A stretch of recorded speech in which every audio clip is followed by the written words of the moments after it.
All right, so integer and float. What is this? What type of number is that? It's a float.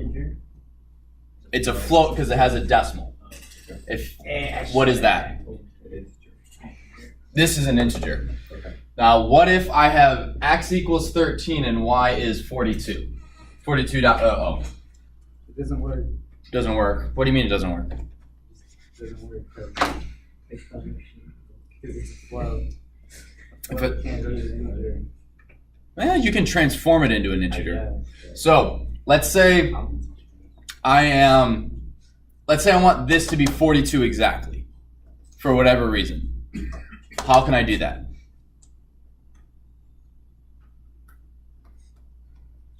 I type int y, and that gives me 42. What if I want this to be an integer or a float? What do I type?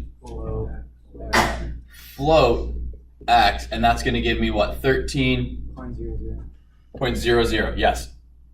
Now, one thing that's extremely important is when you're doing inputs. If I'm inputting pay, can I only be paid in whole numbers? No? Johnny, can I be paid in whole numbers or half numbers? For just pay in general. Half? Okay, I can get paid in change, like .50, right? So, if my pay is $13.50,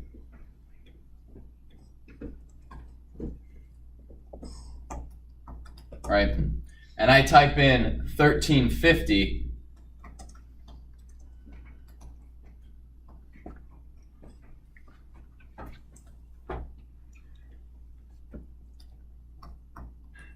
oh, no, not 13.0. 13.50. So I need to put something right here, and what I put here dictates whether I get $13 or $13.50. So if I put what your user enters $13.50 for their pay. Whatever is here will give me either 13 or $13.50. What will give me $13? INT, right? Because it takes the integer version. It's the exact same thing as this, right? Y is equal to 42.14, and I'm getting the integer version of Y. I'm getting the integer version of an input. So whenever you're doing, most of the time, you guys will probably want to do float for your inputs, for either pay or hours. Because it doesn't mess up your code at all. It won't mess up the math, but it can, if you always do integer, you will get, your math will be wrong. And what do I put here to get 13.50? Integer float 0.2 up. No. That's formatting, close. So if I have int here, what would I put here? Float? Whoa. Float. You'll float too. Whoa, don't even bring that movie into this room. That looks creepy and scary. It's okay, it's a decent. Friends of mine want to see it, and I'm like, You can't legally go see an R-rated movie. What My are you dad talking bought about? me the ticket, so. I don't believe you. He did. He actually bought me and two of my friends tickets. They were one, so. say what, Nikki? Oh, I just have a question. We So that it's illegal. Guys, It's like, this is a class to help you guys, and you guys are taking advantage of it. Please stop. Nikki. I had like a specific question. All right, give me a second. I'll be right over. Do you guys understand? Odds are you're going to want to always put float here unless you have a specific reason not to. Connor. So if you were going to write that into the code, would you do x equals float, quotation, Not quotation, parenthesis. You would type it just like this. but where would you put the 2f thing? Oh, so if I want to format something, Yeah. let's hop over here. So let's say, final, we'll do final underscore pay. This is how I want to format it, right? I would go format, x, comma, quotation, period. Well, I always throw a comma in there just in case the math comes out to be like $12,000, and then you have a comma and it looks neat. So comma, period, 2F, quotation, parenthesis. This will output, so let's say you pay, a 752,312. You work for a really weird company. They're really specific with their pay. And you print final pay, you will get 13.75. Because I formatted it to only do, so this right here, so let's go 3-1. This will format that. So 13137.5. So this right here gives you the comma wherever a comma is needed. Gotcha. This right here says I want 2 decimal places, and this tells it to stay afloat. So keep it as a float number. Would it continue to do appropriate commas for like 10,000, Yep. hundredths, millionths, and Yeah, so wherever this comma is, if this number is 21357, it would put one here. if you get a pretty substantial raise? Yeah, you go from 1350 to 7.5 million. And an hourly wage. Oh my gosh, that's insane. It's a pretty good rate. What percent raise is that? 13 to 5.5, 13 to 26 times 2 is 52, 4, like 40 million? So 40 million would be 4 billion%. 4 Dang. billion% raise. I want it now. I don't know, you have to check my math on that, I have no idea, but Here. yeah, I'll let you do with that. I'm not gonna try to figure it out. All right, so what else? Johnny, you got any questions? Okay, what you working on? The in-class problems. All right, beautiful. Tyrone, you got questions? No, I don't think so. No? All right. Masa? Yeah, for like timesing something by integer or a float. How do you do that? The same way you do it as a, You have to have like x equals float, then like x times it. no, so all you do, if you have x is 42.00, Okay. and we have y is 2, z equals x star y, print z, what this will output is 84.00. Okay. We don't need 2 Oh, so you don't need to put like 2 stars is raising to the x to the power of. So Okay, I remember now. 5 star 2 equals 25. Got it. Because this is 5 squared. 5 star 3. 3 is going to equal 125. Because this is 5 to the 3rd power. Tyrone. How would you make it like do, or I guess in that example that you gave, we can use that one. Like, I guess for the 5 star 3, Mm-hmm. how would you make that print 5 3 times? Oh, okay. Good question. So these are all integers.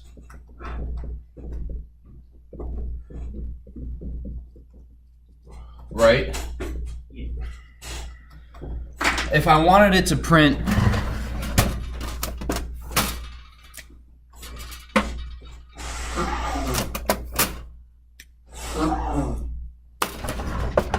So if I wanted it to print 5, 5, 5, I would have a string, so I'd have 5 times 3. Okay. So what happens is if you have a string multiplied by an integer, what it does is it repeats that. It repeats that string that number of times. Okay. If you're doing it in like a math situation, you may can't multiply string by integer or float by integer, or I'm sorry, can't multiply string by float or string by integer. That means one of the numbers, you've kind of screwed something up, right? It's trying to multiply a string. It's trying to multiply a string by a number or divide it by a number, and you can't do that. Or it's trying to add, what's 5 plus 3, right? This is a string plus an integer, and you get error.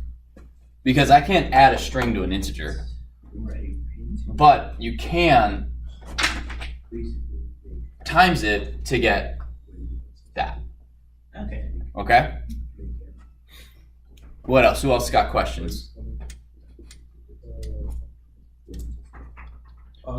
Storm and then Connor. Can you show us again how to put a function in a function? Yeah. Wait. Do you want me to code it, or do you guys? I do. I don't have a Surface Charger. I got one. Question: do you guys like it on the board where I can do like notes and this, or do you want it on the screen? I like both. I'll do both. I'll do this, and then I'll do examples on using the code. I know that's a lot of extra explanation. I don't But care. they kind of work together. I don't care. I'll do it. All right. So I am.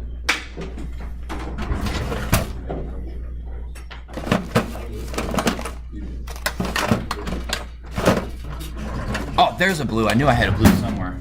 All right. I need an orange. Where do I have an orange in here anywhere?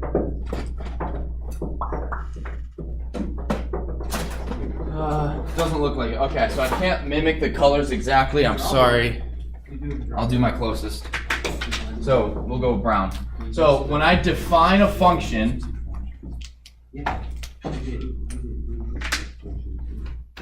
right? So we're gonna call this fun1.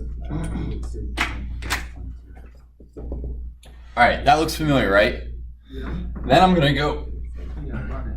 X is 10, Y is 10, Z, and that's all we're gonna do, right? So this is simulating whatever code you want it to be. Actually, we'll do. Oh, okay, we'll do. Oh no, that's too green. All right, I'll do.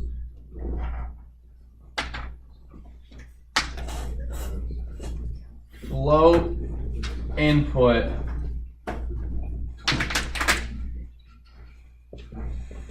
pay question mark float input. Oh gosh. Is that tissue box in here? I put it back in my office. Can I grab it? Two It tissue boxes. might be locked. Is Mr. Vishnu? Oh no, you're good. He's in there. All right, you guys following along, right? I'm getting your hours and your pay. So I'm gonna rename these variables.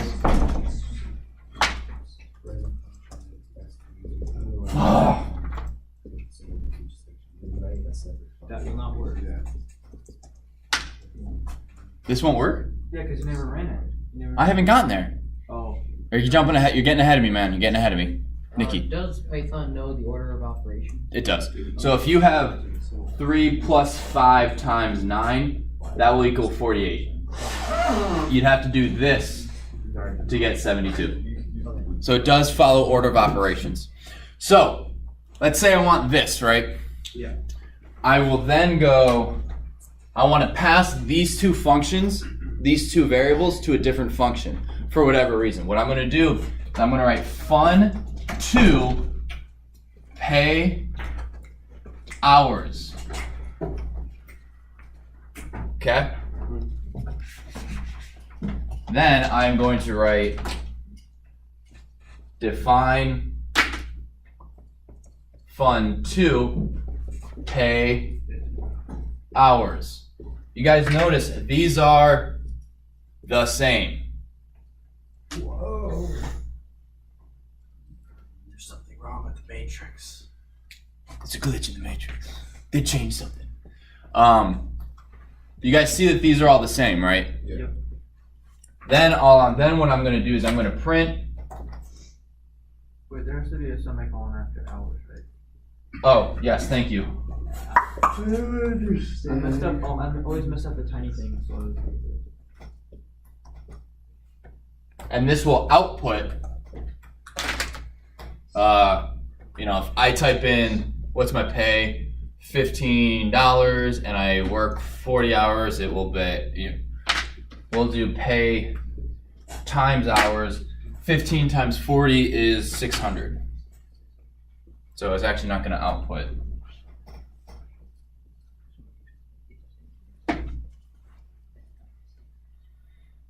So the way I pass variables from one function to another is I have my first function. Does everyone remember my quarterback wide receiver? Yeah. Right? Did that make sense? Yeah. You want me to go over it that way, or do you want me to do it in another way? Sure, go over it that way, please. All right. So let's say this is my quarterback.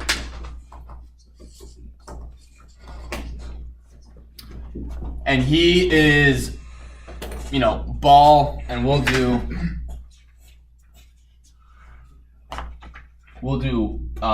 person and location. Actually, no, we'll do speed and location. Speed and location. This is how hard I'm going to throw the ball, and this is where it's going to be. Yes, Connor. I'm sorry. Would this be?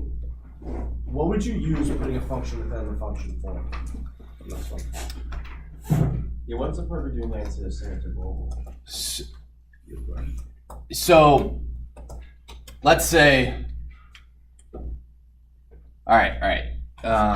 So let's say I'm writing a function, and I'm defining function 3, and I want pay.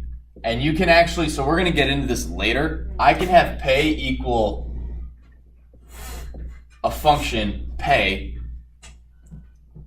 that then goes, okay, define pay. And this will calculate my weekly, yearly average pay. And I can set it up to go hour, week, month, year equals pay. And then I can write a function that calculates, it gets the input. So I type in $15 an hour. Per week, I work 40 hours a week, so that's 600. A month is 2,400 times 12. 248. What's 24,000? What's 2,400 times 12?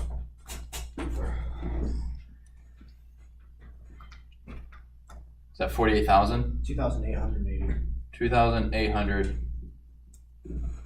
No, it's not 2,880. 2,400. Oh, I did 240. I did times 12. What is the problem? What's 28,800. There we go. Yeah. Correct. I thought you said 240. Wait, So what I can do, It's being recorded. right? Yes. Yeah, all this is being recorded. What I can do with this information, right? I can return it, and I can return pay, hour, month. Oh no, am I still on the screen? Yeah. Okay. I can return hour, week, month, year, and then up here I have now these 4 variables created. I could write this code once and then reuse it all the time. And it will always give me the hour, week, month, yearly pay. So that's what we get to. We start with calling and passing functions between each other. Because if you don't understand that, you won't really understand this. That's what the return is different, because you can actually set variables to equal the results of a function. But I want you guys to be good with passing stuff to and from functions before we go into this, which is slightly more complex. So that's one example where you do something like this and you don't want to rewrite the function. You could do something like this. Did that answer the question? All right, Connor, I saw a head shake. What's up? Oh, I just am terrible at formatting this stuff. I'm just not sure how you format all of this into your code, but It depends on what you're writing. Right now, yeah, not much. I'll figure it out. Well, that's why this is only a few lines long, right? So when you're passing functions, we're not doing anything crazy right now. Do you guys have another question? I got a personal question. All right, so we have 8 minutes. What I want you guys to do, take 8 minutes, work on anything. I'm going to walk around and answer specific questions, as well as just, if comments or concerns or whatever you have for me, let me know.